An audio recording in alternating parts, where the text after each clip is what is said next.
security should be baked in from day one. I have been into so many organizations where security was an afterthought or security was baked in later because the developers and engineers were just so quick to hurry up and get the product to market. Without the security piece, you're layering it on top later on, then one, it's going to cost you more money. Now you have to change all of this code. You have to implement all of these different processes. If you were to start it from the beginning, your code would be written securely and you wouldn't have a problem. To succeed and thrive at C-suite level, you need strategic clarity and operational excellence.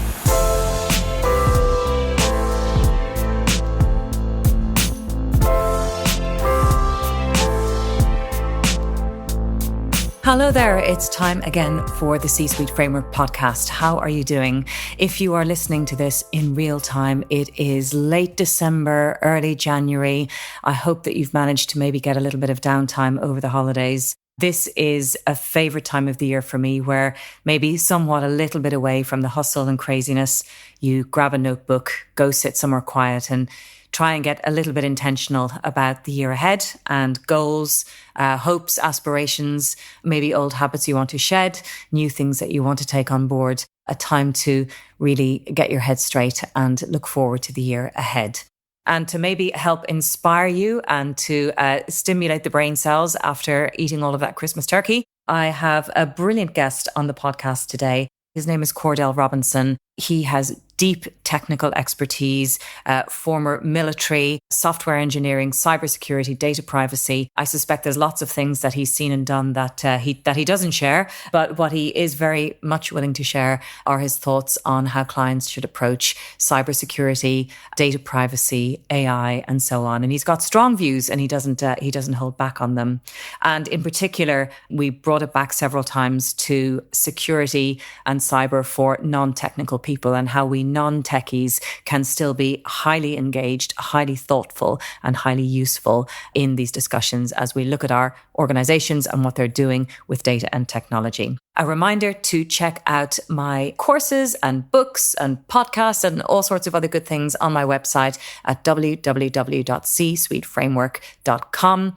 And you can find all the details there. And I really hope that 2026 is a fantastic and fruitful year for you. And to get the brain cells going, let's cross over to Cordell. I am delighted to be joined on the C-Suite Framework podcast today by Cordell Robinson. Cordell is founder and CEO of Brownstone Consulting, an organization which provides project management, compliance, organizational development, and full-scope security assessments to their clients. Cordell holds a Bachelor of Science in Computer Science and Electrical Engineering from Pepperdine University and is a Juris Doctor of Law from Georgetown University. He is also a former Senior Navy Intelligence Analyst and is certified in CISO, CRISC and CAP. Cordell, delighted to welcome you to the podcast. Thank you for coming.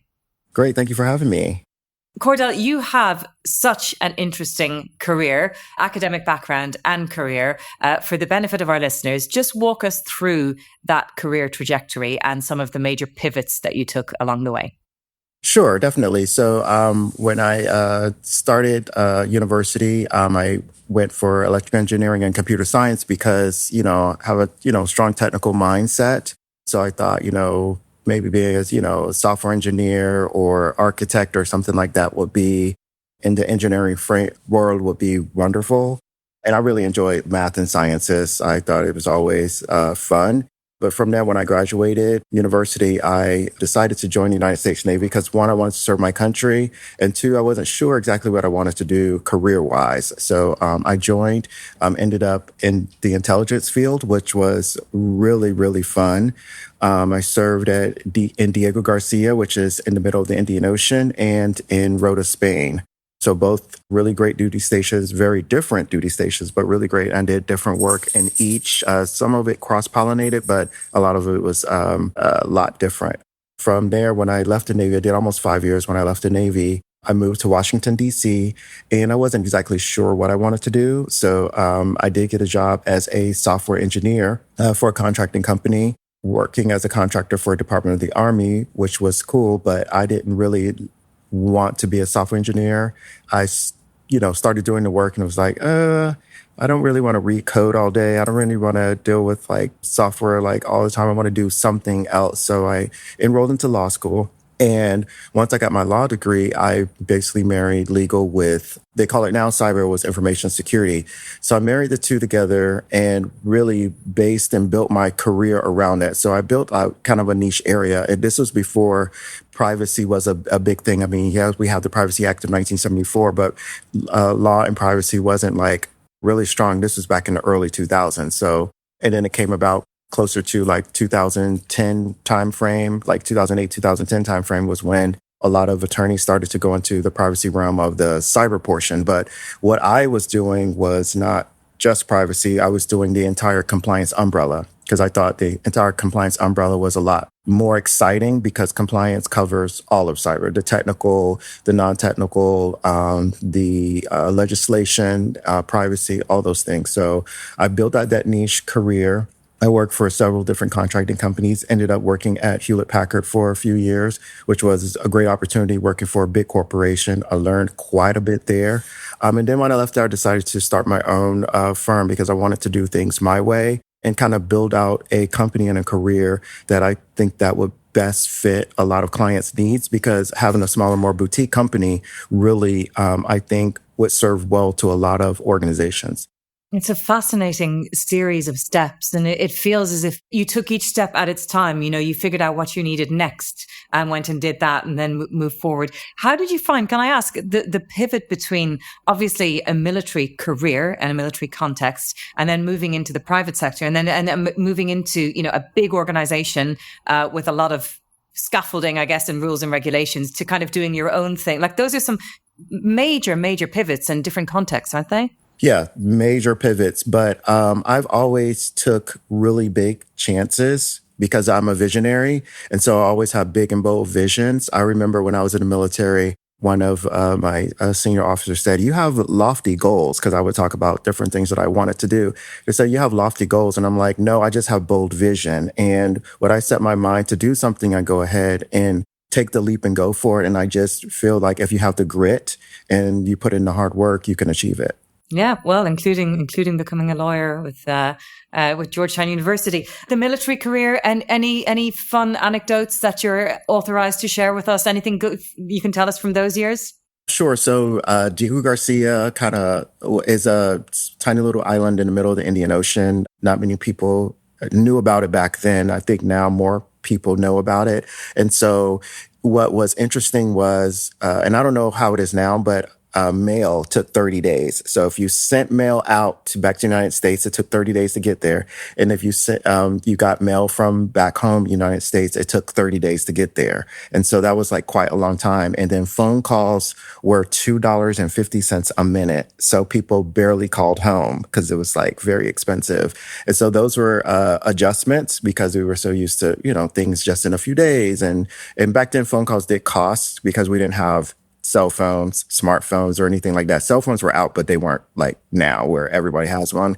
And then, of course, smartphones did not exist. This was the late 90s, so smartphones didn't exist at all. And so it was very different and you had to get used to a lot of things and you had to learn a lot of patience. There was limited resources on the island as for like the different types of food supply and things like that. So you had to make do. What was really funny was I bought this little electric pot. And I would literally cook in my barracks room, and I would just cook myself meals because I didn't like the meals in the mess hall, like at all. Like I just was like, that's not for me. So I would use this little electric pot and just create all kinds of like interesting, crazy things, being very creative. So that was like really fun to do. Wow, amazing. So let's take it right up to the present now. And so you've been running your own organization for many years now. What are the services that Brownstone Consulting most often gets asked for by its clients? We most often get asked for compliance services to include like NIST compliance, ISO compliance, GDPR compliance, PCI compliance, and AI governance, most recently in the past couple years. And so we focus on those. And also, of course, penetration testing and vulnerability scanning is rolled into that.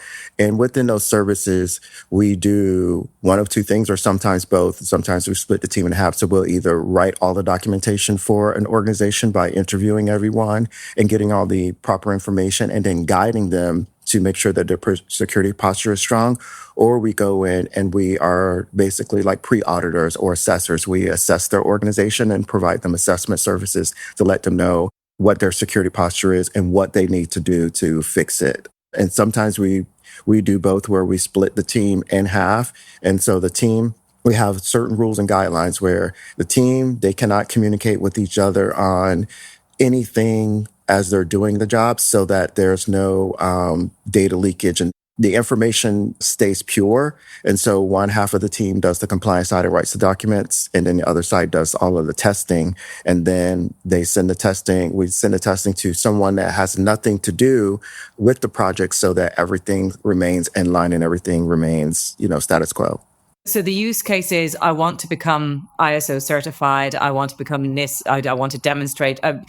Is it usually because a client is asking for it, or because the organization just feels it needs to attain that level of maturity? What's the why behind the ask?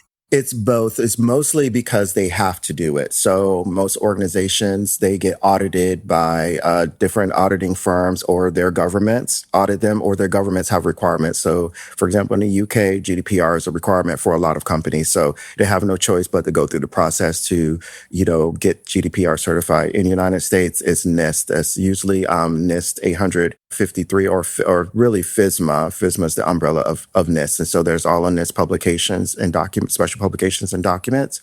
So the government itself, there's a requirement. They have no choice. So all of their systems, organizations have to go through that process. And now a lot of companies, if you want to do business with the government, you have no choice but to go through the FISMA process. And also, if you want to basically show that you have a strong security posture so that you can do business with other companies and they know that you're actually securing their data, if they want to work for you, they're going to spend a lot of money with you. They want to see that you've gone through the process and you understand, and also know that your data is being handled properly. And I think this is a bigger thing, is more than just the process, because the process is just part of it, but it is the trust factor in, okay, do I trust that this company and its personnel are going to be able to handle our information and our data in a manner that we won't have breaches and leakage and so many other crazy things that can happen.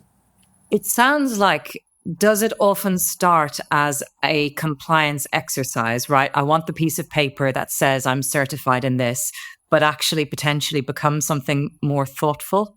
It does. So they go in. So everybody thinks, or not everybody, but so many companies think, everything's fine.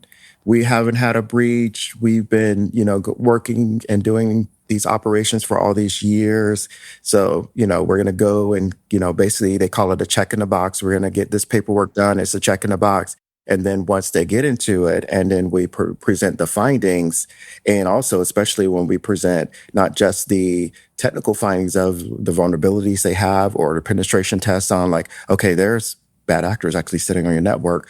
But beyond that, okay, your personnel aren't trained properly because we just did a phishing exercise and this percentage of people clicked on this attachment in the email, or we did a social engineering exercise and this many people gave us all of this data that they shouldn't have given us from just having a conversation. And so it opens eyes a lot more, and a lot more attention is paid to when it comes to their cybersecurity, getting our cybersecurity house in order. Do you feel as if a project isn't complete unless you have that kind of breakthrough with the client? So, I mean, I guess, if the exercise was a check in a box, it sounds like you feel more satisfied if actually you've brought about a change in culture, maybe, and ethos. Oh, definitely. I always like to walk away with making sure that the organization has had a lessons learned, and that it's in a positive manner, because I let them know your findings is not a negative toward you. Your findings mean so many different things. One, it means that now you can go to your C-level or your upper management and request more budget to fix these things, because now you have proof. The other thing is that now you know where your personnel are, like what they don't know and what they do know. And so now you know that you need to implement more training and the different types of training that you need to implement, because the employees are the weakest link to the entire thing. Yeah, I reviewed a book last year by Stephen Delahunty, and the name has temporarily escaped me. I'll put it in the notes. their view was that 10% of your employees will ultimately at some point click on the wrong thing or do something or fall prey to phishing. And that as a result, you have to plan for a breach as something that is going to happen at some point. So yes, you prevent as much as you can, but actually you also need the protocols for, let's say, a ransomware attack or something like that as well. Exactly. And so if they don't know, for example, what technologies that they need to have in place, then when the breach does happen, then now they're scrambling. And then it's going to cost more money because everything last minute, of course, costs more money because it's like, okay, we need this now. We need to fix this now. Or even if they have to replace an entire network, like the United States, there were some places that had to replace their entire networks because they had bad actors sitting on their network for a very long time. So I'm like, now you have to spend tens of thousands, if not hundreds of thousands of dollars. And if you would have done your due diligence and had that, compliance check by a third party, because I always say a lot of companies say, well, we do this internally, so we're fine. Well, when you do it internally, it's biased because a lot of the employees, they don't want to tell their upper management that something is really wrong. So they kind of soften the blow. They may tell them what's going on, but they soften it where it doesn't sound as serious. But when a third party comes in, it's not sugar-coated at all. This is the fact, this is what's going on. And then here are the measures that you need to take to fix it. And you don't have to fix everything all at once because it could be very expensive according to their budget, but at least get on a path and create a plan. We call it a plan of action to start to get those things remediated. Does your military training play into when you do some of that simulation, some of those exercises with senior management? It really does. My military training helped me be very methodical. It helped me be very structured and helped me be extremely finite when it's about things. So one, I've never been intimidated. Even when I was really young now, of course, I'm a C-level person, but when I was really young, I was never intimidated to speak with senior management or C-suite people. I've always been open to briefing them and telling them the truth of what's going on. And I've always been very confident because I did the research and I worked toward understanding the details of everything that needed to be known and also making sure that I work with my team around me. And I always also had an open mind of learning. When you have an open mind of learning, that really helps as well, because if you don't know, you don't know, but at least be open to learning so that you could be better. This podcast is brought to you by the best-selling How to Be A range of books. These books, authored by me, Jennifer Geary, in collaboration with other seasoned experts, break down roles such as the COO, Chief Risk Officer, Chief People Officer, and Chief Sustainability Officer into their component parts.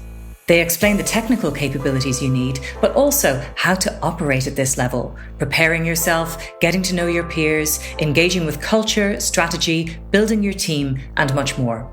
Over 30,000 books have been sold, and the books have received overwhelmingly positive reviews.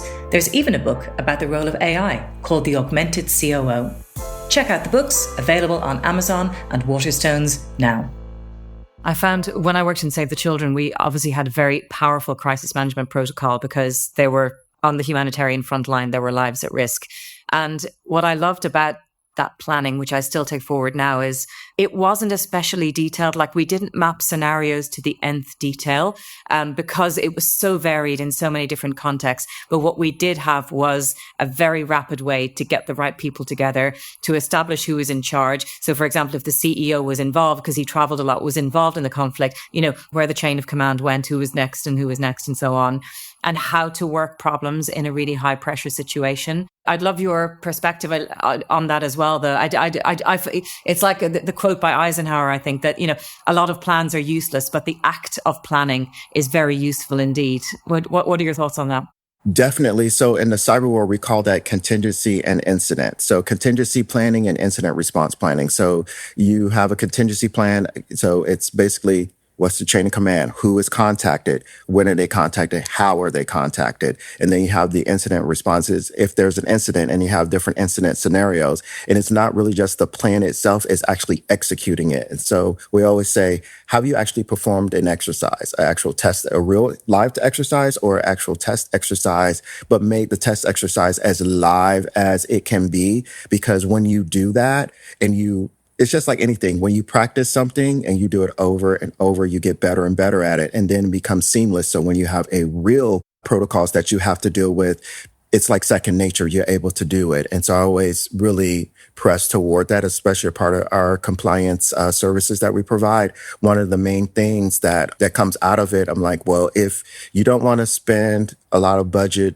on all of these other different things that you need to, at least spend the budget on your contingency and your incident, because one, all your people are involved in the organization. So everybody's going to be knowledgeable and know what they need to do.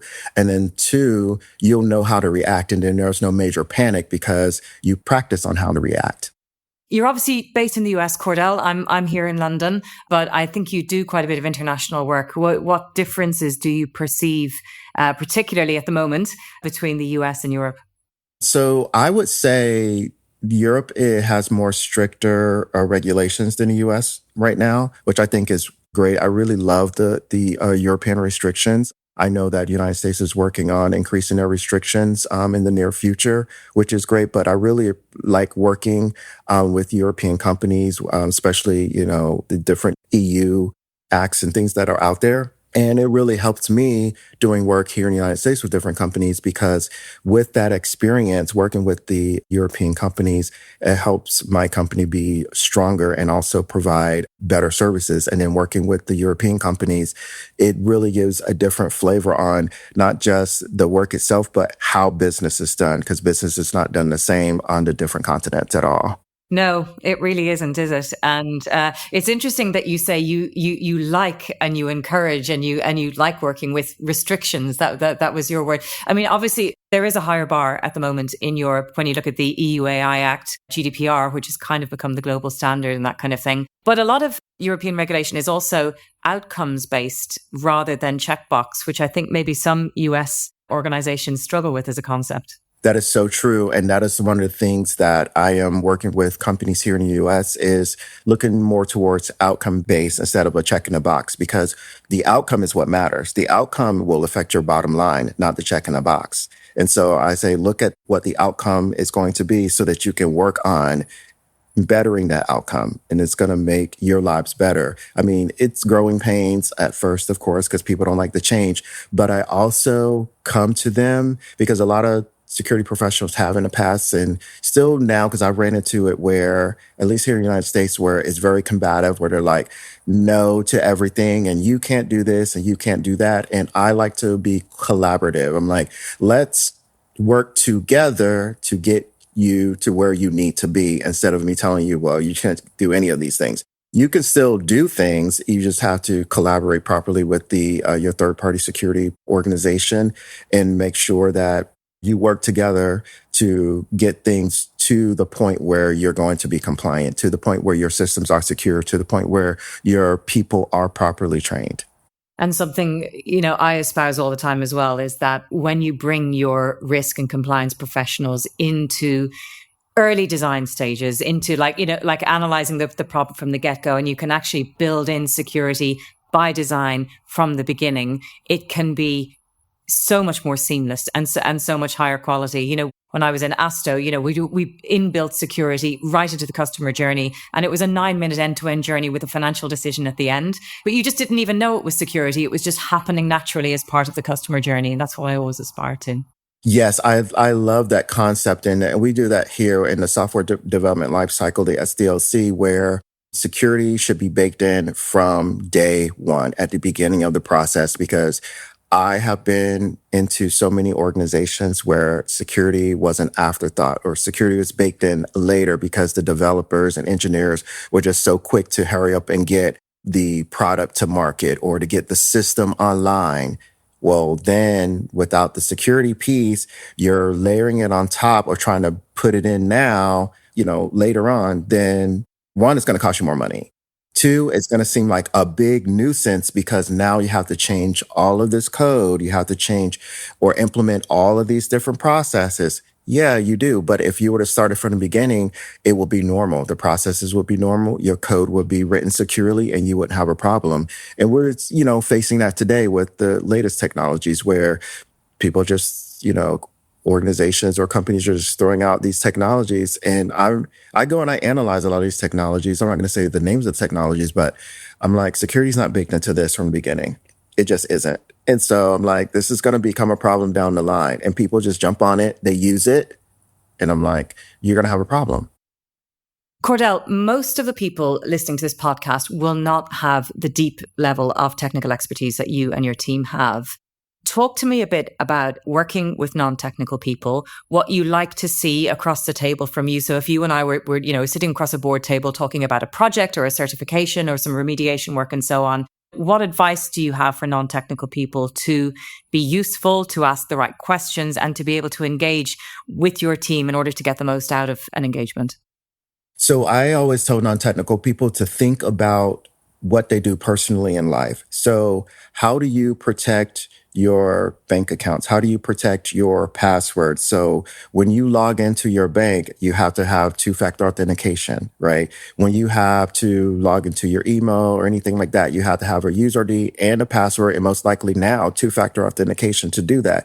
If you have to do that in your personal life, it's the same thing at work. So think about just those simple measures when you're thinking about things. When you go to the ATM, do you allow someone to shoulder surf you as you put in your PIN? No. So why would you do that at work and allow someone to shoulder surf you while you're putting in your password or while you're putting in your PIN code to log in? So I tell people to think about the real world and what they do in their everyday lives to protect their personal data and use those similar practices on their job. And also, people get so intimidated with new technologies, don't they? And the questions, as far as I can see, kind of remain what they always should have been. So, if you're planning to use AI to make some decisions in relation to your customers, well, what data are you using to train your AI? Do you know where it came from? Is it any good? Is it representative? Does it represent, past performance does not always represent the future. How confident are you going to be? What are your checks? What are your alternative ways of doing things? What happens if you need to run something in parallel? Like, none of the questions I have just asked are technical in any way. They are common sense question. And I think sometimes, particularly with AI, a degree of common sense has gone out the window. And I think we need to get back in and re-empower people to ask the questions that they innately know themselves that they should be asking. Exactly. Because I think the problem, it's not AI that's the problem. It's the problem with people that use AI is that instead of them taking the time to actually put the detailed prompts in to get the information that they actually need, they just quickly throw something in there, or they quickly don't really think about it, don't have the common sense, or don't drum up the common sense because, everybody has common sense, just can't be lazy, to be honest. And so don't be lazy and actually put in the detailed prompts to get exactly like what you need. I was helping out a friend of a few days ago with the prompt for a project that they wanted. And so they were like asking, I want to do this. And so they were like, I put it into AI and I didn't really get anything. And I'm like, well, because you can't do that. You have to actually put in every single detail of what you're looking for. And you have to ask it like you're talking and explaining it to another person. If you are explaining in detail, then you're going to get the detail back. But if you explain in just an abbreviation, you're going to get back an abbreviation. If you don't and then also you have to train the AI. You can't just throw something in there and that's it. You train it. So you keep updating the prompts, you keep changing or adding more detail to actually get the output that you actually need. And then read through all of the output to make sure that there's no errors in the output because it's a machine and it's machine learning. So it's learning from you. So if you don't allow it to actually learn from you, it's just going to give you garbage. In the same way as if you were instructing a person to do something, you wouldn't give them one sentence and leave them off and then take exactly what they came back as gospel and never do anything about it. Do you find that people are using AI just because they can when maybe sometimes they shouldn't? Are you like, is that part of what you do as well? So like sometimes do you just say to people like, why are you even doing that? Does that come up in your assessments? Yeah, that does come up in my assessments because sometimes people, to send a simple email, they'll send an email written by AI. And I'm like, you did not have to do that. You actually just wasted time when you could have thought with your mind and just typed up what you wanted to say and then just send it. Like, it doesn't have to be this, now it sounds like a machine. It doesn't even sound real. It's like, that doesn't even make any sense. So I'm like, why are you trying to do everything inside AI? You don't have to do everything, because we still need to use our brains or use our minds and exercise our minds, because that's how we increase our intelligence, not just like dependent upon the machine. And I think that the dependence upon it is becoming a major issue, and we need to stop the dependence upon it and use it as a tool and not as something to just like be lazy. So supplant everything. Well, I completely agree, because I won't mention which big four firm did this, but I was at a conference recently when one of the big four firms, their use case for using AI in a financial services context. And this was after, if you spend lots of money and many months and you interrogate your client data, was effectively to go, dear first name, I hope all is well today in your town, address line 4 or that kind. Yeah. That's not AI, that's mail merge. And we've had that for 20 years.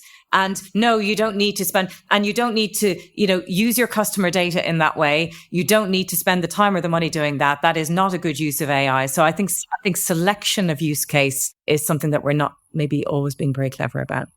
Exactly, because then the lack of creativity starts to show up. Everyone is a creative. We create, right? And so we have to use our creativity as well, especially when we're doing business, because without being creative when doing business and using your brain, then what is use of your job? Like then because people is like, oh, well, AI is going to replace us. No, it's not. It's going to replace you because you don't know how to use it properly, or you are not actually using your brain. And I always tell people, like, start using your brain, like talk, like actually like communicate and like have critical thinking as well. Because if you don't think critically, then you're not going to really get that far. Finally, Cordell, for our listeners, well, maybe second to finally, I might ask you one more question after this, but for our listeners, can you give us a good book to read, a good framework to consult, a good starting point, or an action they can take to make themselves more knowledgeable in the whole space of cybersecurity,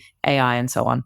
Sure. So a good book that they can read, there's the CGRC book. It's on Amazon, and it's like the basic principles of compliance. It is NIST based, but it is still a very good book to read through, because the first 2 chapters go really in depth about it, where people read it several times to really understand. But then I say, once you read it, take some notes, then go in and not do a AI search, but do a Google search to find some references, and then pull those references and read through those references, because it'll really help you understand compliance frameworks, because that's one of them. And then I would say, if you can find compliance frameworks online, read through, not the whole thing, but read through the first part explaining what it is and why it is, and then ask questions. So go into Google, ask the questions so that you actually learn the what, when, where, who, how, and why. Okay. We'll include a couple of links maybe in the show notes to send people around those pieces as well. Cordell, it's been a really fascinating conversation, and I'm fascinated by your career and your vision and so on. Can I ask, what's next in the grand vision? Is there another string to your bow, another area you want to go in, or are you right where you want to be and just keep doing this? Do you have other things you haven't fulfilled yet? Basically expansion all around. So I'm expanding globally, so more into Europe and then onto the African continent. And then after I get established there into Asia for cyber, I also have a foundation called Shaping Futures Foundation, where I have an orphanage in Arusha, Tanzania. And my goal is to continue that work and then expand and actually build a school. My bold dream was to at first build a school, but I know that you have to, with the foundation, you have to take little tiny steps that I had to learn the hard way, because it takes lots of money to do those things. But, expanding the foundation, because the foundation is not about just giving money to just give people money. It is actually a training ground. So the kids go to school 7 days a week. Monday through Friday is regular school, and the evenings is extracurricular training, which is like home ec, learning how to clean the house, learning how to do dishes, learning how to do things, fix little minor things around the house. And then On the weekend, they learn cyber, they learn electrical, they learn gardening to grow their own food. So those different life skills that they're learning, the money goes toward them actually learning, because I believe that you teach a man to fish and not just give him a fish. And so that's really important. So expanding upon that and just continue to become a strong global brand. Well, I was going to finish by asking you your why, but I think you've just explained your why. That's interesting. We'll talk offline about some of the work I do and some of the organizations I work as well, including Child's Eye Foundation, who have a view on orphanages, which we should talk about, and a view on kids being in communities and families. But I get the goodness and the sentiment behind what you're looking to do. Cordell, you're a fascinating person and a fascinating organization. Brownstone Consulting. Will include some details on the notes. Thank you so much for joining the C-Suite Framework today. Great. Thank you so much for having me. We hope you enjoyed the podcast. For more information about the How to Be a books, the C-Suite Framework courses, the podcast, or to get in touch with me, head over to www.csuiteframework.com.